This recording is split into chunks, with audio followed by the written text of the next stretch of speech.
सौतीन में धमार लो रहल छी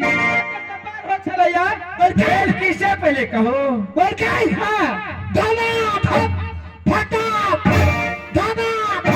कथि में से घर में आहा तीनों गोटे के कपार हो चले यार हम कपार या छिटे हमारी दोगे छिटे कथि भेले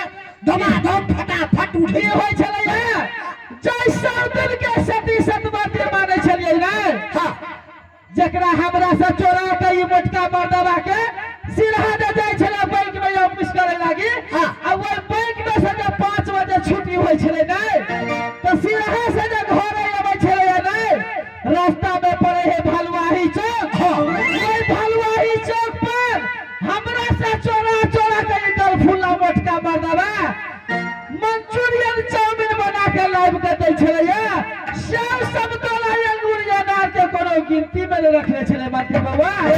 मोटका सीसी बोतला चोरा के लाइव के दे 10 मुलारी असोकारी सो देखि त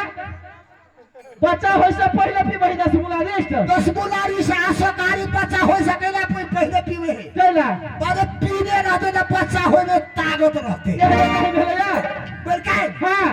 ततबे रे मालिक की कर छले यार छोटकी बोल के जे जे तोरा पति देखे छै ना हां तो हमरो ढौआ दे छै चोरा के चला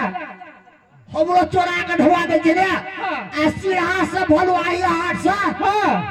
नंगुर किन के आइ दे छै देखि त कान्हा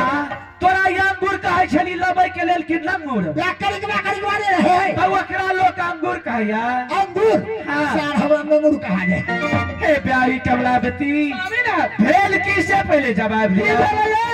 जय सौतीन के सती सतबाती माने छलिए ना एकरा कोई से बेटा बेटी नहीं भागा बल्कि ईट खा पर पैदा भेलै ईट खा पर देखबै बच्चा के ले देखे देखा बच्चा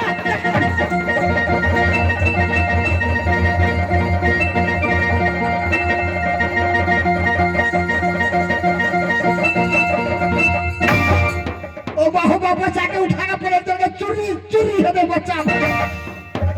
लेहुआ ने बच्चा से मर गेल होते मंत्री बाबा रे ओए में की से पहले देख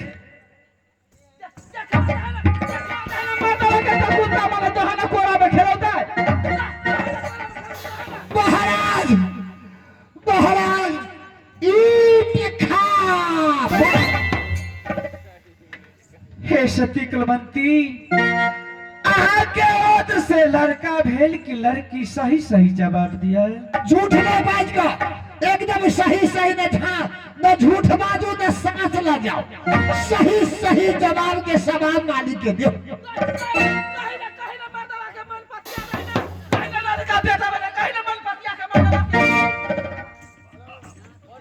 स्वामीनाथ